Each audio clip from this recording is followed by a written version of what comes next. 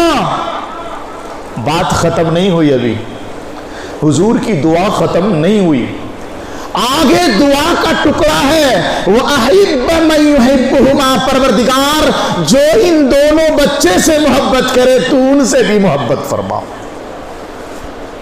ان دونوں سے، جو میرے دونوں نواسے سے محبت کرتا ہے قیامت تلک، آج بھی اور کل قیامت تک بھی جو میرے دونوں نواسے سے محبت کرے، پروردگار تو ان سے محبت کر لے۔ یہ نبی کی دعا ہے۔ اب آئیے میں جس پوائنٹ پر لانا چاہتا ہوں، جو حسن سے محبت کرے وہ حسنی ہے، جو حسین سے محبت کرے وہ حسینی ہے۔ الحمدللہ حضور کی اس دعا میں شامل ہونے کے لیے کہ حضور نے دعا کی ہے، اے اللہ جو حسنین سے محبت کرے تو ان سے محبت کر لے۔ ہم سب کو نبی کی یہ دعا چاہیے کہ نہیں چاہیے کہ اللہ ہم سب سے محبت کرے؟ ہم سب سے اگر اللہ محبت کرتا ہے تو شرط یہ ہے کہ ہمیں حسنین کریمین سے محبت کرنی پڑے گی، نواز رسول حسن سے محبت کرنی پڑے گی، نواز رسول حسین سے محبت کرنی پڑے گی، اور جو حسین سے محبت کرے گا وہی حسینی ہوگا۔ ہے نا حسینی ہم لوگ؟ بولو ہیں کہ نہیں ہیں؟ بولو الحمدللہ ہم سب حسینی ہیں۔ بھئی یزید کو گالی دینے والے حسینی ہی تو ہوں گے نا، اور کون ہوں گے؟ اب چلتے ہیں ذرا موازنہ کر لیتے ہیں، حسین کی محبت ہے کہ نہیں ہے، یا چپ کے نعرہ مار رہے ہیں؟ نبی تو کہتے ہیں پروردگار جو میرے حسین سے محبت کرے تو ان سے محبت کرنا، جو حسن سے محبت کرے پروردگار تو ان سے محبت کرنا۔ مجھے ایک بات بتاؤ دوست، یزیدیوں نے حضرت حسین کو شہید کر دیا، یہ تو ٹھیک ہے نا، مان رہے ہو نا آپ لوگ؟ اتنا تو سب جانتے ہو نا، یزیدیوں نے حضرت حسین کو، یزیدیوں نے نواز رسول کو شہید کر دیا، سب مانتے ہو نا، جانتے بھی ہو نا؟ سارے لوگ یزید کو گالی دیتے ہیں، یزید کے باپ کو گالی دیتے ہیں۔ اس پوائنٹ پر بھی تھوڑا سا کچھ بتا دوں گا میں، لیکن ابھی صرف اتنا، یزیدیوں نے حضرت حسین کو شہید کر دیا نا، یہ سب جانتے ہیں، پر یہ کم لوگ جانتے ہیں کہ حضرت حسین شہید کیوں ہو گئے۔ دونوں میں فرق ہے۔ یزیدیوں نے حضرت حسین کو شہید کر دیا، ہر مسلمان جانتا ہے حضرت حسین یزیدیوں کے ہاتھ شہید کیوں ہوئے، یہ کون جانتا ہے؟ بتا دوں، حضرت حسین کو حکومت نہیں چاہیے تھی، حضرت حسین کو سلطنت نہیں چاہیے تھی، پھر حضرت حسین یزید سے جنگ کرنے کیوں چلے گئے؟ حضرت حسین یزید سے لڑنے کیوں چلے گئے؟ اسی لیے چلے گئے، اسی لیے چلے گئے میدان کربلا میں حسین، اسی لیے چلے گئے میدان کربلا میں حسین کہ حسین کو پتا تھا یزید حاکم بن گیا، معاویہ کے بعد، امیر معاویہ کے بعد یزید امیر المومنین بن گیا، اب جو کہے گا وہ وہی ہوگا، سلطنت یزید چلائے گا، سلطنت یزید چلائے گا، یزید حاکم بن گیا۔ حسین کو پتا تھا یزید حاکم بن گیا، پر یزید شراب پیتا ہے، یزید حاکم بن گیا پر یزید نماز نہیں پڑھتا ہے، یزید حاکم بن گیا پر یزید زنا کرتا ہے، یزید سلطنت کا مالک بن گیا پر یزید جوا کھیلتا ہے، یزید فاسق ہے، یزید فاجر ہے، یزید اللہ کا نافرمان ہے۔ ہم اللہ کے نافرمانوں کو حکومت نہیں دے سکتے۔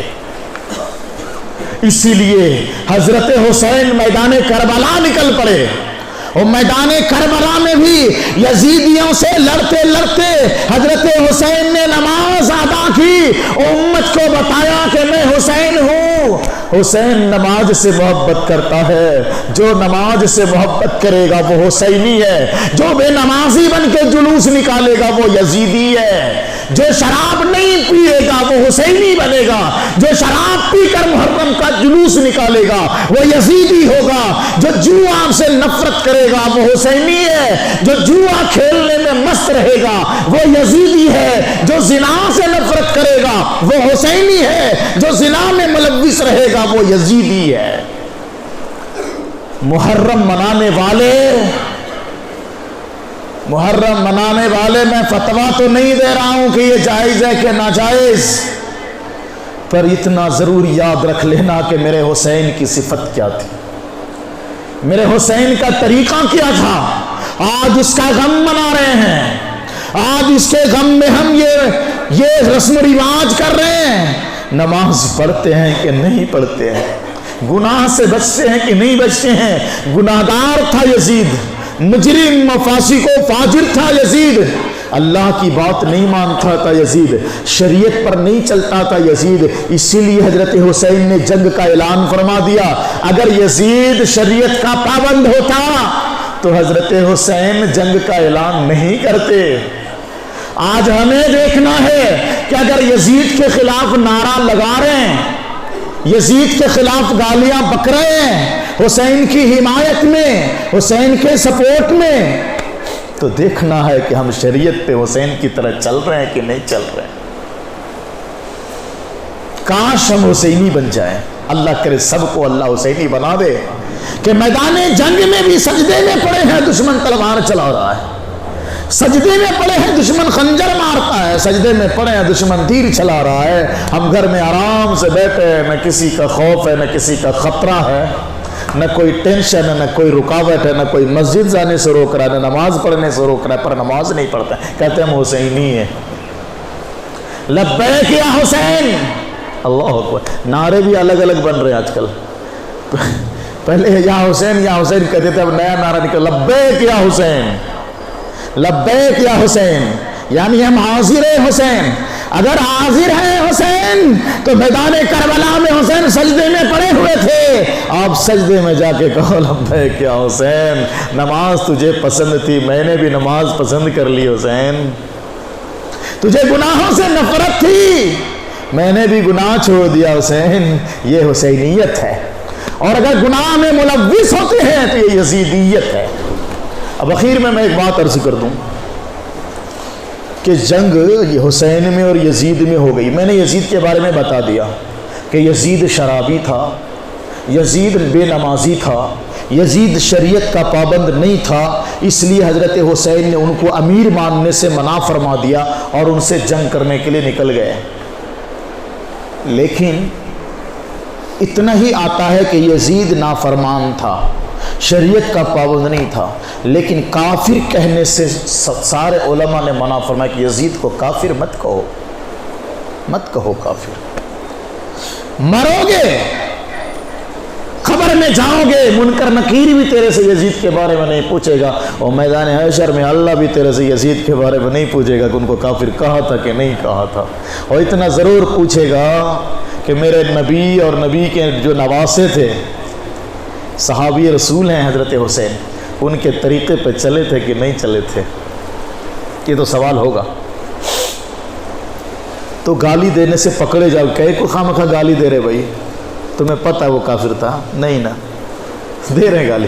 اچھا یزید کو دیا تو دیا، ان کے بابا کو بھی گالی دیتے ہیں، اور آج کل کچھ مولوی لوگ بھی حضرت امیر معاویہ کو گالی بکتے ہیں۔